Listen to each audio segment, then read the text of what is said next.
If you look at anybody who's innovative in the world, they believe in the same thing. No risk, no reward.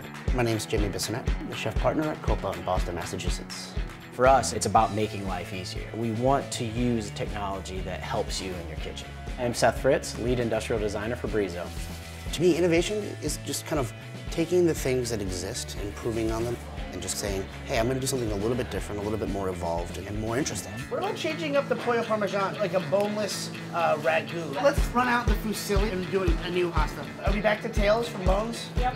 I think for us, it's about adding technology that makes sense. You don't just want to add something just because you can. So if you grabbed it down here, twisted, all the H2O chips are right there. That could work. There's a time for great innovation. There's a time for subtle things that just enhance the experience. So, we're here in your kitchen. How do you cook differently here compared to your restaurants? One of my favorite things to do is to just open up my fridge and say, all right, I'm going to cook. Sometimes the ingredients tell you what they want.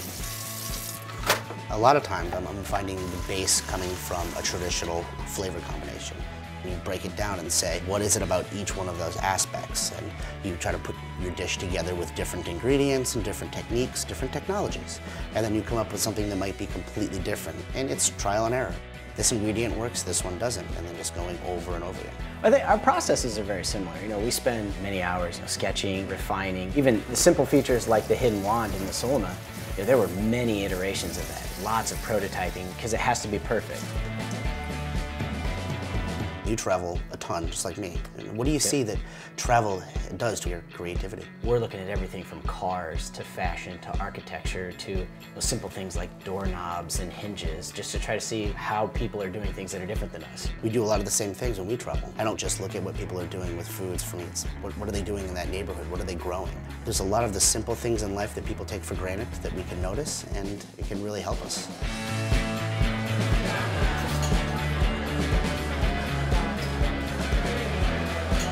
One of the best things to challenge myself is to be my own worst critic. Always doubt what I'm doing. How can I be faster? How can I be smarter?